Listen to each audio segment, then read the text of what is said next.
அந்த போராட்டத்தை நடத்துகிற சில தலைவர்களும். ஏன் எதற்காக இவர்கள் போராட்டத்தை நடத்துகிறார்கள்? இவர்களின் உண்மையான நோக்கம் என்ன? கூடங்குளம் அணு உலை போராட்டம் தலைமை தாங்கி நடத்தியவர் ஸ்டீபன் உதயகுமார். தூத்துக்குடி ஸ்டெர்லைட் போராட்டம் ஒருங்கிணைப்பாளர் பாத்திமா பாபு மற்றும் மக்கள் அதிகாரம் என்னும் நக்சல் அமைப்பு. நெடுவாசல் போராட்டம் தலைமை தாங்கி நடத்தியது மக்கள் அதிகாரம் என்னும் நக்சல் அமைப்பு.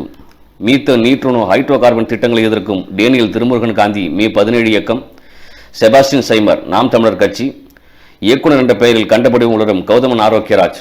இவர்களுக்கு ஆதரவாக போராட்ட களத்தில் துணை நிற்கும் கம்யூனிஸ்டுகள், திராவிட இயக்கங்கள். இவர்கள் உண்மையாகவே மக்களுக்காக போராடுகிறார்களா? இல்லை, தன் தேவைக்காக, இந்த தேசத்தின் வளர்ச்சியை தடுப்பதற்காக.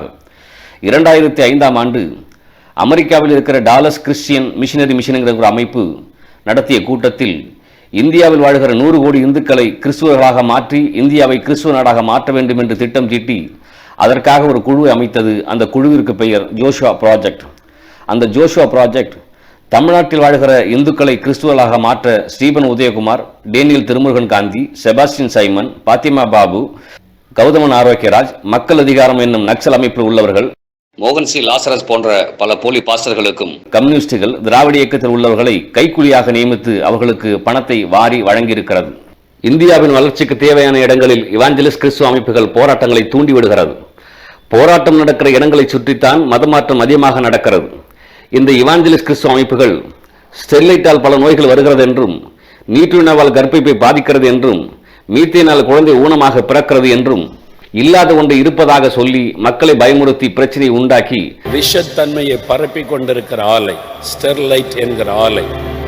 அது விஷத்தன்மை உள்ளது. நிலங்கள் எல்லாம் பாழாகிவிட்டது.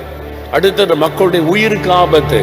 இந்த பிரச்சனைகளுக்கெல்லாம் என் தேவன் இயேசு கிறிஸ்து தீர்த்து வைப்பார் என அப்பாவி ஏழைகளை அழகாக பேசி மதமாற்றம் செய்து கர்ப்பப்பையில் இருக்கிற பிரச்சனை மாறுகிறது, கட்டிகள் மறைகிறது, கேன்சர் வியாதி மறையட்டும், கட்டிகள் மறையட்டும், சிலருடைய சரீரத்தில் உள்ள கட்டிகள் மறைகிறது, இப்பொழுது கட்டிகள் கரைந்து போகிறது.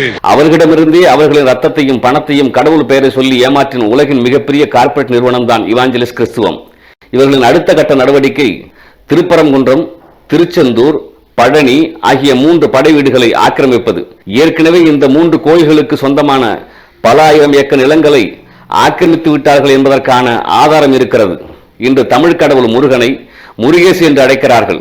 சர்க்குணம் என்ற பாதிரியார் தமிழர்கள் அனைவருமே கிறிஸ்துவர்கள் தான் என்று பகிரங்கமாக பேசுகிறார். அவர்களின் நோக்கமே 6 படை வீடுகளையும் ஆக்கிரமித்து ஆறுமுக பெருமானை நீக்கிவிட்டு கிறிஸ்துவ கோயிலாக மாற்றுவதுதான்.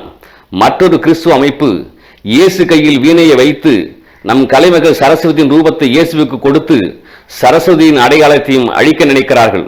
சமீபத்தில் கிறிஸ்துவ மதத்திற்கு மாறிய வைரமுத்து நம்ம ஆண்டாளை அவதூறாக பேசியதை நாம் பார்த்தோம்.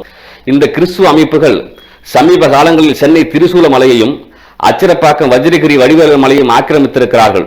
சென்ற வாரம் தாம்பரம் பச்சை மலையில் உள்ள கோயிலுக்கு இரவு நேரத்தில் அத்துமீறி நுழைந்து கோயிலில் உள்ள சிவனையும் காளியையும் சாத்தான்கள் என்று சொல்லி வெளியேறுமாறு பிரார்த்தனை செய்திருக்கிறார்கள். தஞ்சாவூர் கோயில் தீர்த்தவாரியை தடுத்து நிறுத்தியிருக்கிறார்கள். ஸ்ரீரங்கம் ரங்கநாதர் மீது செருப்பை வீசியிருக்கிறார்கள். கோயில்களுக்கு முன்னால் பிணங்களை புதைத்து கல்லறையை கட்டுகிறார்கள். கல்வி நிறுவனம் என்ற பெயரில் நம் குழந்தைகளுக்கு மூளை செலவு செய்து மதமாற்றம் செய்கிறார்கள்.